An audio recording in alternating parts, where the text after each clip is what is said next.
In October 2015, the world was shaken by a disturbing story. In the very heart of Uganda, a country known as the Pearl of Africa, a 21-year-old Dutch medical student, Sophia Kolsi, mysteriously disappeared. She had come to help people, doing an internship at a local hospital, and afterwards decided to treat herself to a short safari, but she never returned from that trip. Authorities rushed to close the case. The convenient explanation: a wild animal had attacked the young woman. But the more facts emerged, the clearer it became. Sophia's disappearance hid something far darker and more frightening.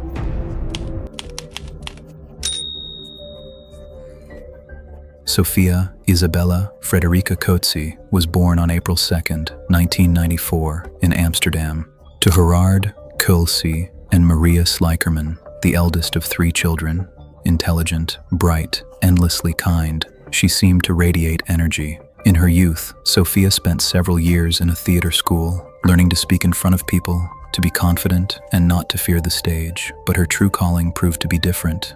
Medicine. Sophia loved sports. She played basketball and hockey, and she cleared her mind during runs in Amsterdam's Vondel Park. At the time of the tragic events, she was only 21, but already held a bachelor's degree in medicine and dreamed of becoming a doctor. In the summer of 2015, driven by a thirst for adventure and the desire to help, Sophia went to Uganda for an 8-week internship. Everyone who knew her said the same thing. She had a brilliant future. She could balance her studies and work, held part-time jobs, helped people, and lived with fire in her heart. Her dream was to become a specialist in tropical medicine and help people in the most remote corners of the world. In Uganda, Sophia truly blossomed. She immersed herself in work, assisting in surgeries, delivering babies, not shying away from any task. She could grab a mop and clean the floor herself. She lived in a student dormitory with other interns. Despite the noise and bustle, Sophia enjoyed every day.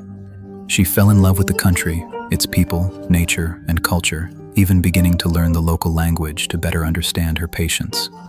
Almost every day she called her family, sharing her excitement and dreams. Uganda had become a special place for her. She even considered returning after her studies, but behind her cheerful smile lay an internal struggle. At 16, Sophia was diagnosed with bipolar disorder. The illness caused mood swings, impulsivity, and bursts of energy. Sophia took medication, monitored her condition, and according to her loved ones, led a normal life. However, later, this diagnosis would become a key element in the darker theory of the investigation. On October 22, 2015, her internship ended. Sophia decided to stay for another 2 weeks, just to relax and explore the country. On October 23rd, she went on a safari with 2 other Dutch students and a local guide. Their names were never revealed by the investigation. The route passed through some of Uganda's most picturesque locations, the town of Fort Portal, Kidepo Park, Gulu, and Pakwach. The final destination was Murchison Falls National Park, the largest and most famous in the country, a place where the Nile plunges into a gorge with a roar, and lions, elephants, and crocodiles roam around.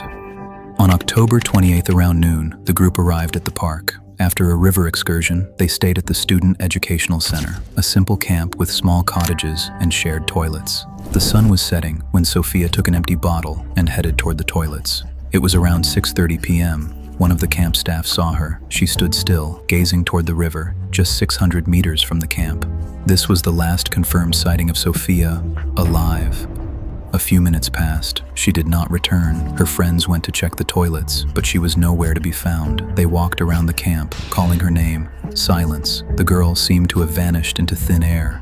15 minutes later, they informed the rangers. Searches began, but night fell quickly. The African darkness swallowed everything. Flashlights were powerless, the forest silent. Her friends played her favorite song in the car on repeat, hoping she would hear it and come out. But only the sounds of the night responded from the darkness. By 9 o'clock, she was still missing. One of the companions, hands trembling, dialed her mother's number. Maria Kolsi. She had recently visited her daughter in Uganda, and now heard the worst news. The next morning, October 29th, the search intensified. The military and police joined the rangers. Soon, they found the first clue, the very bottle Sophia had taken. It lay on the banks of the Nile, just 5 meters from the water. But this discovery brought no answers, only questions. Why was the bottle there? Why had Sophia approached so close to the river, a deadly area teeming with crocodiles and hippos?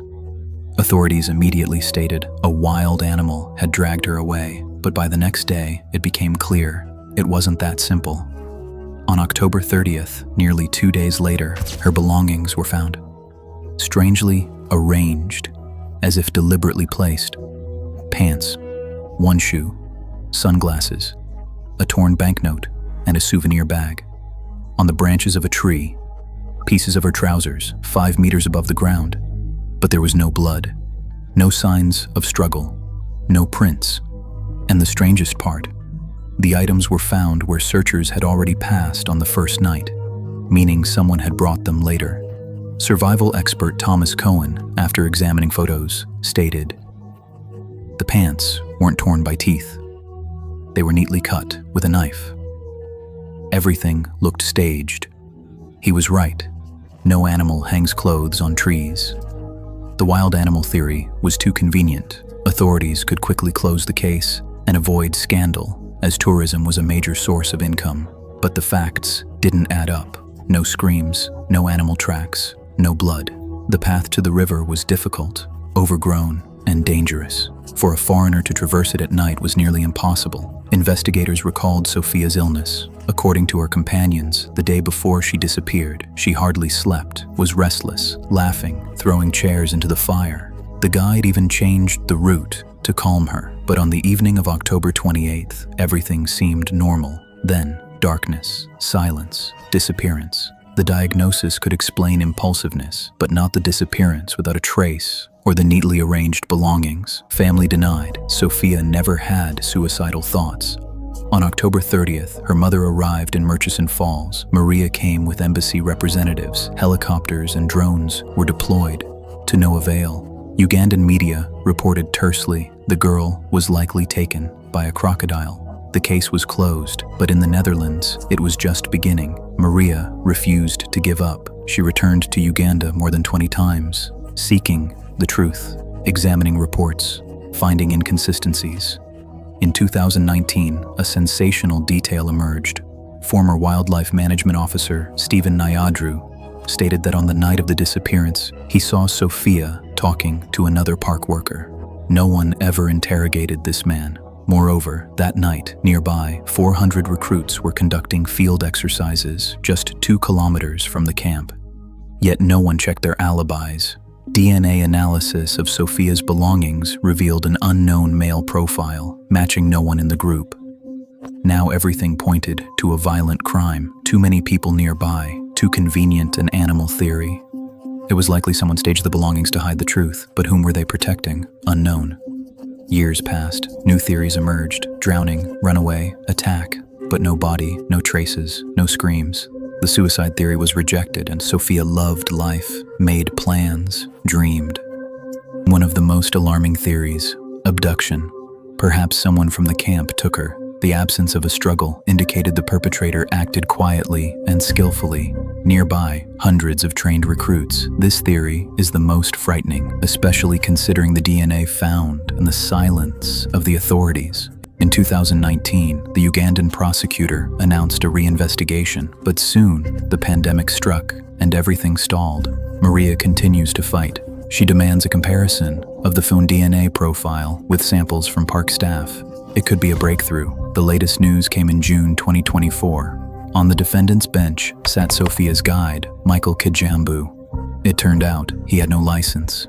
Witness Nyadru testified that on the night before the disappearance, Sophia tried to set fire to grass, clear signs of an episode. He warned the guide to take her to a hospital, but he ignored it. And the next day, Sophia disappeared. This was the only trial related to the case. It provided no answers. Maria Slikerman still refuses to give up. She searches, writes, demands, hopes, and only one question remains unanswered. What really happened that night? Was Sophia's enemy a wild animal or a human being?